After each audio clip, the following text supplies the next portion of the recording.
The doors slammed open, not with ceremony, but with the force of something breaking air, silence, expectation. The chamber stank of molten alloys and fear, the kind only conquerors know when they taste their own extinction. He stood there, boots grinding alien marble into powder, splattered in gore, both human and otherwise. In his right hand, dangling like a gutted animal, was the head of Supreme Overlord Varric Kuhn. Bone plates shattered, ocular stalks limp, mouth frozen mid-command. In his left, a plasma pistol still hummed, overcharged to the edge of meltdown. The War Council, dozens of species bred for conquest, didn't rise to meet him. They sat, paralyzed, processing the impossible. One human. Alone. Alive. Kalkathon War Masters, covered in ritual scars, older than Earth itself, glanced toward escape tunnels. A Raisin Fleet Lord tapped emergency signals into his wristplate, only to see every comm channel reply with the same message: connection severed. The human's voice cut through it all. He begged, just before the end. His steps echoed as he walked toward the central table, a monolithic slab carved from the spine of a dead star beast. He tossed the Overlord's head onto it, and the impact left a crack. I told him, Earth remembers. 4 Exilvor bodyguards moved at once, arms splitting into weapons, but they weren't fast enough. The pistol fired twice headshots, center mass, 2 bodies twitching on the floor before the next step fell. The human didn't flinch, didn't pause, didn't ask. He reached into his belt and produced something else, a data spike, Dominion-made, blood wet and still pulsing with residual memory leeches. He stabbed it into the table's core processor. Holograms burst to life, planetary bombardments reversed, fleet trajectories rewritten, kill orders rescinded. Every Dominion stronghold still standing received the same broadcast: humanity holds the knife. The Council Chamber, heart of galactic tyranny for 1,000 years, had just been hijacked by a species they once called primitives. The human who no one dared name yet leaned on the table like it owed him blood. I'm not here to negotiate. He pointed to the display, a star chart marking the Dominion's entire warpath. You've got 1 hour to choose. His smile was a broken thing, forged in the fires of dead colonies and orbital bombardments. Surrender, or I start feeding you each other's hearts. No one spoke. No one breathed. The human waited, and Earth waited with him. The silence stretched until it snapped, sharp as a blade against bone. The first to speak was High Executor Korash, his carapace trembling beneath ceremonial plating that had never seen real war. He wanted to demand answers, to claw back control with protocol and threats, but his throat locked halfway between arrogance and fear. This human had breached the Council's heart, bypassed the Dominion's finest security mesh, and torn Varric Kuhn's head from his armored spine. That wasn't a victory. It was a message written in marrow and nerve endings. Korash's mandibles clicked uselessly. He had spent centuries mastering the calculus of power alliances, subterfuge, betrayal timed to the second, but none of it fit this moment. This human wasn't playing the game. He was dismantling the board, piece by piece, and daring them to stop him. Across the table, Subjugator Vorin, Seth's breathing mask, fogged over with rapid exhales. Her species had always believed in strength through control, neural leashes threading through conquered minds like puppet strings. Yet here was a species that had cut every leash wrapped around its throat and used the wire to garrote their captors. Her fingers hovered over the emergency signal relay embedded in her chair, but hesitation held her still. The human hadn't just killed the Supreme Overlord, he had rewritten the Council's entire war grid with that blood-soaked data spike. Calling for reinforcements would only broadcast one thing across the entire network: they were no longer in command. The human could see it in their eyes, fear curdled with something deeper, something they couldn't name yet. He knew what it was. It was recognition. Every species in this room had been conditioned to believe humans were a mistake, A species that should have died on its first broken planet, too emotional, too fractured to ever rise. But here stood a man who carried extinction in his shadow. Not a hero, not a savior. Just the last man left standing when every negotiation, every peace treaty, and every back-channel deal had been burned to ash. He couldn't feel his left hand anymore. Nerve damage from the breach, plasma burns snaking under his skin like molten wire. His body ran on chemical overrides in sheer spite, but the pain was a low hum beneath something sharper. Memory. The last evac shuttle screaming skyward over his homeworld, his sister's face pressed against the viewport, begging him to follow.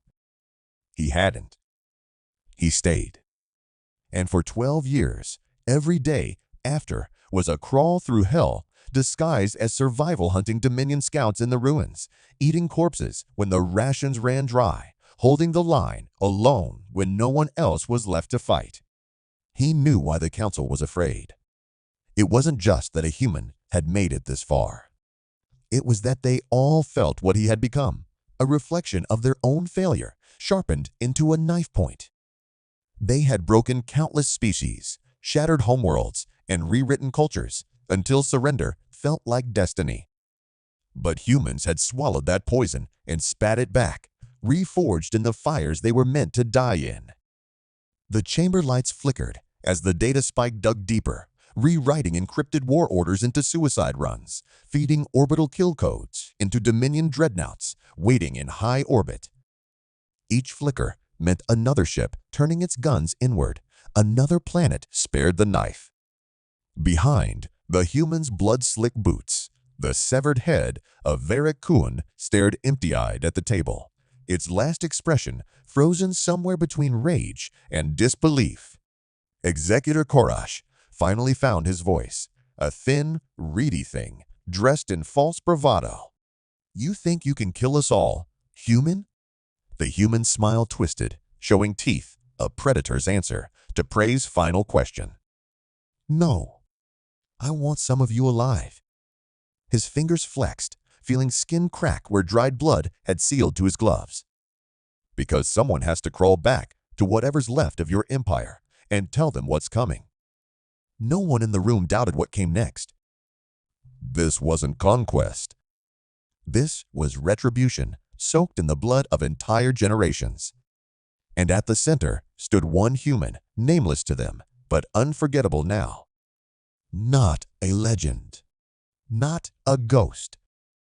Just a man who had nothing left to lose and nothing left to fear, walking through the heart of his enemy's power with nothing but a severed head, a dying gun, and a promise sharp enough to split the void. Every species at this table had spent centuries mastering fear as a weapon, but none of them had ever tasted it quite like this. Not until now. Not until him. A new sound carved through the silence, a 3-pulse chime, low and deliberate, bleeding out from the walls themselves. Not Dominion protocol. Not human tech either. Something older, something that belonged to no one in the room. The human froze, head tilting slightly, every instinct sharpened to lethal edge. The council twitched in unison, not out of shock, but recognition. They knew that sound. They'd buried it long before humanity even left its atmosphere. Executor Korash's mandibles shuddered, clicking out a phrase in his native tongue, too fast for translation to catch. Subjugator Vorin Seth's hand clenched around the emergency relay, not to call for backup, but to lock down outbound signals. Her breathing mask hissed louder, panic fogging the glass. The human caught at all predators, turning to prey under the weight of a threat they hadn't named yet. "Talk," the human said, voice like a rifle chambering around. What the hell was that? No one answered. Not at first. Because saying it aloud made it real. Korash tried to stand, but his joints locked halfway, a biological failsafe hardwired into his species for moments exactly like this when survival meant silence. Vorin Seth spoke first, and her voice didn't land like a command. It landed like confession. They heard us. The human didn't blink. Who? The architects, she whispered, fingers trembling as they hovered over the relay. The ones who built the first war networks, who designed the Dominion long before we gave it a name. We were never meant to breach certain protocols. We were never meant to hold this much blood on our hands. The human almost laughed, almost. 12 years in the ruins had burned most of his humor out of him, but this was too much. You're telling me you bastards have bigger monsters hiding under your bed? Korash found his voice, thin and cracking under centuries of fear dragged back to the surface. Not monsters. Owners. The human's smile cut sideways, sharp and humorless. Good. I was getting bored. Before anyone could answer, the chamber doors ground open again, not blown apart, not kicked in, but opening by command. Another human stood there, rifle low, helmet cracked and visor flickering. Blood poured down her side, pooling at her boots. The human at the table locked eyes with her, and for a half-second, the war vanished. It was just two survivors staring across the void between every bad choice they'd made to get here. Drexel, she rasped, voice glitching through a throat half destroyed. It's Carrick. We've got a problem. He knew that tone. He'd heard it on the second day of the fall, when the orbital cannons ran dry and the ground war turned to knives and fists. It wasn't fear, not exactly. It was the sound people made when they knew hope was a lie, but they kept moving anyway. What? Drexel asked, already knowing the answer would break something inside him. She lifted her left hand. In it, a shard of Dominion tech pulsed faintly, colors shifting like oil on water. Biological. Signal-born. And it was growing tendrils curling up her wrist, burrowing under the skin. They left a back door, she said, barely above a whisper. In me. In all of us. That 3 pulse chime hit again, louder this time, rattling through the floor. Drexel didn't hesitate. He crossed the room, grabbed her wrist, and jammed his knife through the tendrils, pinning them to her forearm like a dissected nerve. Carrick didn't scream. She just stared past him, at the council, at the severed head, at the data spike still rewriting the war in real time. They're coming, she said. Not to fight. Then why? Drexel's voice was all gravel and broken glass. To clean up, she said. All of us. Human, Dominion, everything that touched this war. The council erupted into arguments, species speaking over species, warlords demanding answers from ghosts. It was all static to Drexel. He only heard her breathing. Only saw the blood sliding down her fingers. His fingers. No difference anymore. They'd both crawled through the same graves to get here. He turned back to the council, voice low and certain. You lied to us. Korash started to deny, but Drexel's pistol was already against his head, plasma charge building in the chamber. You lied, Drexel said again. And now they're coming to burn it all down. He pressed harder, barrel digging through carapace. You've got one chance. You tell me everything right now, or I start stacking bodies until someone does. The chime hit again. 3 pulses, then silence. In the void, something had answered. Voran Seth moved first, not to fight, not to beg, but to laugh. A thin, shattered sound that belonged nowhere near a war council, more suited to a death row confession or a prisoner watching their own execution start. You think we lied? She said, voice splitting between terror and something darker. We never knew the truth. Drexel's trigger finger went pale, blood pinned beneath tension, but something in her tone made him hesitate. Not guilt. Not fear. Resignation, the sound of someone who just realized they'd been on the wrong side of the cage the whole time. Voran Seth's hands shook, peeling the ceremonial insignia from her chest, stripping rank away like it was radioactive. The architects didn't leave us a war machine. They left us a leash. The Dominion, the councils, the wars, all of it. It wasn't conquest. Her eyes locked on Drexel. Two species sharing the same broken truth in real time. It was containment. Before Drexel could process it, the floor rippled beneath them. Not explosion, not system failure, a pulse rolling through every surface like the ship itself had become a drumskin. The severed head of the Supreme Overlord jerked sideways, mouth stretching open as if something inside had grabbed hold of the jaw. Its eyes flickered with light it never owned in life, a pattern running across the pupils like code written in bone. Carrick staggered back, her infected arm vibrating as the tendrils rooted deeper, veins blackening all the way to her shoulder. "They're here," she said, but her voice didn't fit her mouth, layered, distorted, like it was coming from somewhere deeper inside her skull. Drexel swung toward the council, gun sweeping the room. "What the hell did you do?" Korash's answer came too late. The chamber lights cut to black.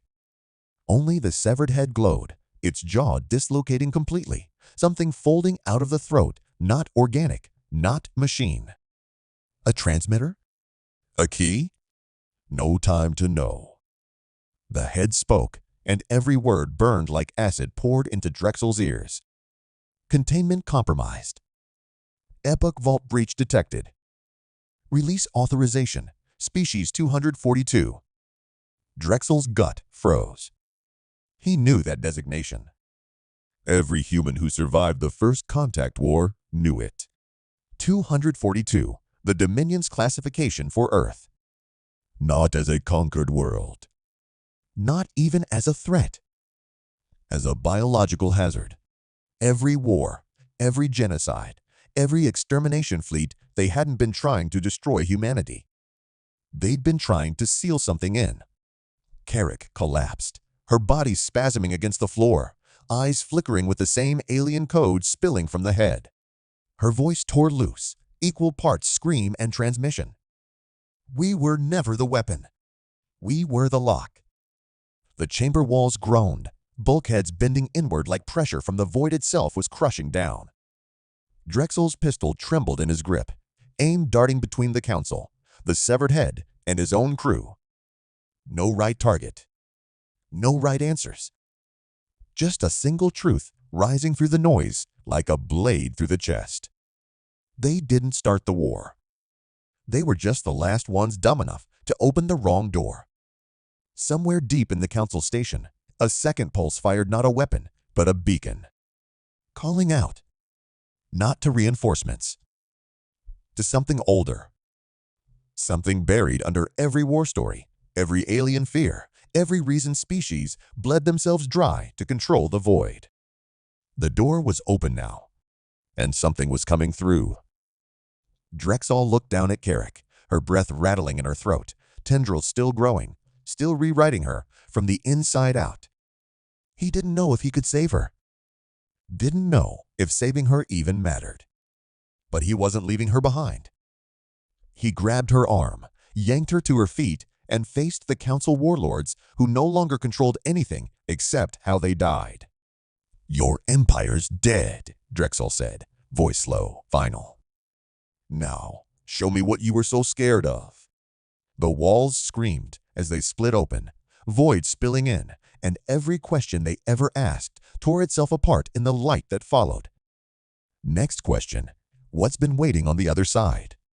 Second question, how long has it been awake?